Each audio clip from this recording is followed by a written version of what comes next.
Assalamualaikum warahmatullahi wabarakatuh. Halo semuanya, di sini kami akan berkelana di Museum Nasional yang tepatnya ada di depan Monas. Nah, sebelum itu kita mau ngapain aja sih, Ca, di sini? Nah, di sini kita akan melihat dan menyaksikan berbagai kebudayaan Islam yang ada di Indonesia. Ada pepatah yang bilang tak kenal maka tak sayang, maka dari itu izinkan kami untuk memperkenalkan diri terlebih dahulu. Nama saya Sisa Kanyanditi, nomor absen 32. Nama saya Marsha Pranita, absen 22. Nama saya Stefania Rahmadevi, absen 30. Nama saya Jenisa Megi Cayani, nomor absen 14.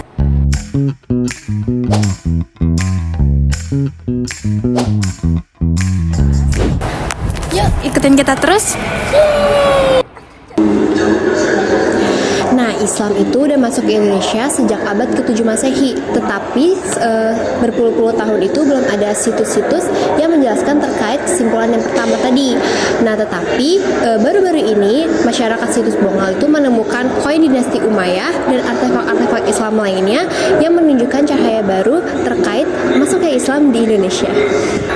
Nah, jadi teman-teman selanjutnya itu ada Bongal, yaitu kota kosmopolitan kuno. Jadi, Bongal adalah kota kosmopolitan kuno yang berkembang dari abad ketiga hingga ke-12 Masehi. Nah, kota ini tuh berkembang dan memiliki hubungan perdagangan dan budaya dengan Timur Tengah, Eropa, India, dan juga Tiongkok. Nah, berakhirnya kota ini tuh diakibatkan tsunami yang besar pada tahun 1180. Nah, bukti-bukti kejayaan Bongal dapat dilihat juga dari artefak-artefak yang ditemukan di situs Bongal. Selanjutnya kita bisa ngeliat nih ada alat-alat medis di zaman masuknya Islam. Nah, ini tuh pada situs Bongal ditemukan beberapa jenis alat medis kuno seperti jarum, pinset, jarum katarak, penjepit, sendok takar, sendok ligula, stik medis, wadah penyimpanan alat medis, dan alat bedah. Alat medis ini diperkirakan ada pada masa dinasti Abbasiyah, di samping banyaknya juga ditemukan alat medis dari masa pra-Islam. Perkembangan ilmu kedokteran di dunia Islam dipengaruhi oleh tokoh-tokoh besar seperti Al-Zahrawi. Karyanya Al-Tafsir menjadi referensi penting bagi dunia medis. Nah, di situs Bongal ini juga ditemukan adanya fosil-fosil dari kayu-kayu yang pada saat itu dipercaya sebagai kayu dari kapal untuk alat transportasi bagi masyarakat sekitar situ, yaitu ditemukan di pesisir barat Sumatera yang berbatasan langsung dengan Samudra Hindia yang pada saat itu merupakan jalur perdagangan yang paling sibuk sejauh atau sebelum abad ke-7. Nah, hal ini juga diperkuat dengan ditemukannya fragmen atau kayu-kayu yang sudah ditunjukkan tadi yang berasal pada tahun 656 sampai 687.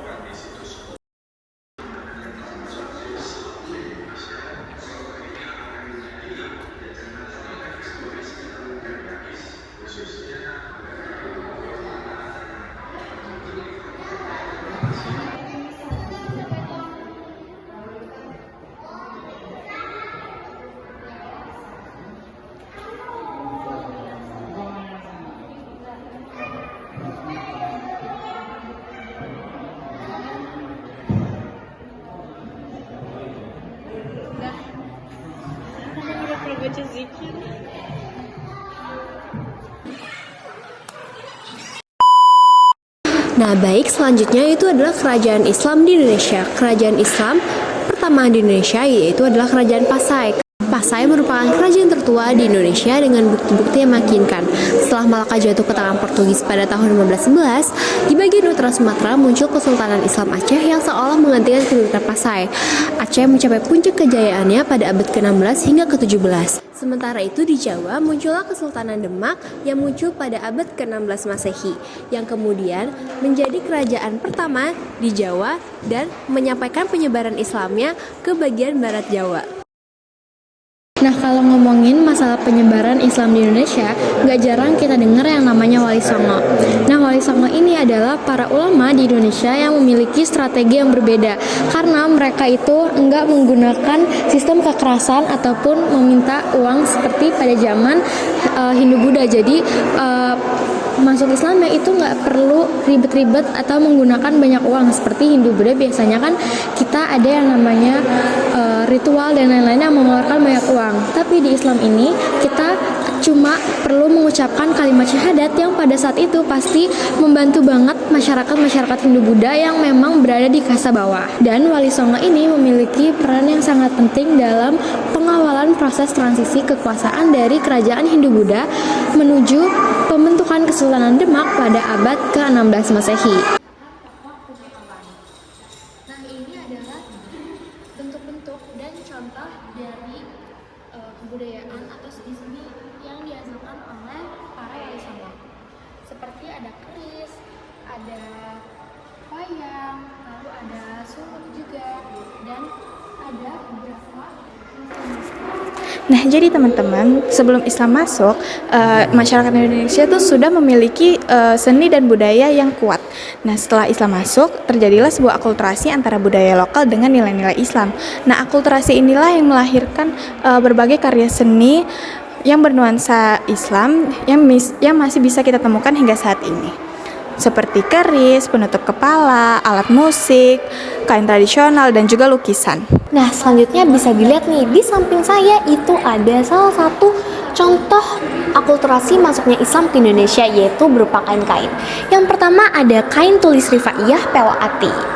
Nah, lanjut ada lagi yang di sini ada kain panjang nih, kain panjang dengan motif singa baron. Di sini tuh kainnya itu terinspirasi dari budaya Tiongkok yang mencampurkan ada 3 hewan nih, ada buruk, ada gajah, dan juga ada naga.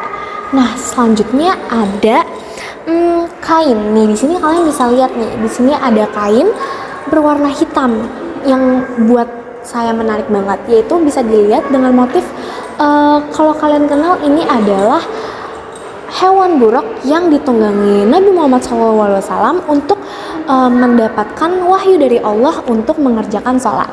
Nah, salah satunya seni pertunjukan buruk ini adalah salah satu pertunjukan seni yang ada di Cirebon, Jawa Barat. Nah, dari yang tadi kita jalan-jalan bisa disimpulin nih manfaatnya apa aja. Yang pertama itu kalian bisa tahu apa aja sih peninggalan-peninggalan Islam pada zaman awal masuknya Islam ke Nusantara gitu. Nah, kita juga jadi tahu secara langsung beberapa kreasi-kreasi atau beberapa peninggalan dari Wali Songo yang ada di Indonesia, dan kita juga bisa melihat secara langsung bentuk-bentuk kayu yang ada ditemukan di situs Bongol. Nah, aku juga mau nambahin nih, kan aku juga ada video kain, ada video seperti tempat parfum, ada video koin. Itu kalian bisa banget kan melihat secara langsung walaupun lewat virtual, udah tahu nih gimana sih bentuknya dari botol parfum zaman dulu, terus bentuknya kayu, bentuknya koin-koin Arab yang masuk ke Nusantara zaman dulu gitu. Selanjutnya ada beberapa hadis, yaitu yang pertama, barang siapa yang menempuh suatu jalan untuk mencari ilmu, maka Allah akan memudahkan baginya jalan menuju surga. Hadis riwayat Muslim nomor 2699. Lalu yang kedua, sebaik-baik kalian adalah orang yang belajar Al-Quran dan mengajarkannya. Hadis riwayat Bukhari.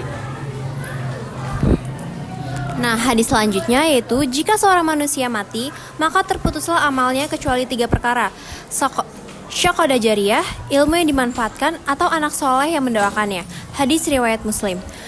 Yang keempat, barang siapa yang keluar untuk menuntut ilmu, maka ia berada di jalan Allah hingga ia pulang. Hadis riwayat Tirmizi. Dan yang terakhir, keutamaan seorang alim atau berilmu atas ahli ibadah seperti keutamaan bulan purnama atas bintang-bintang. Hadis riwayat Abu Daud.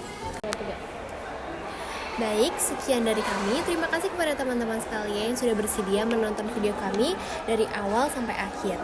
Semoga video yang kami tayangkan dan kami buat bermanfaat dan menambah wawasan bagi kita semua. Nah, selanjutnya sebelum kita tutup, aku punya pantun nih teman-teman. Pergi ke taman beli kelapa, minum es teh di siang hari.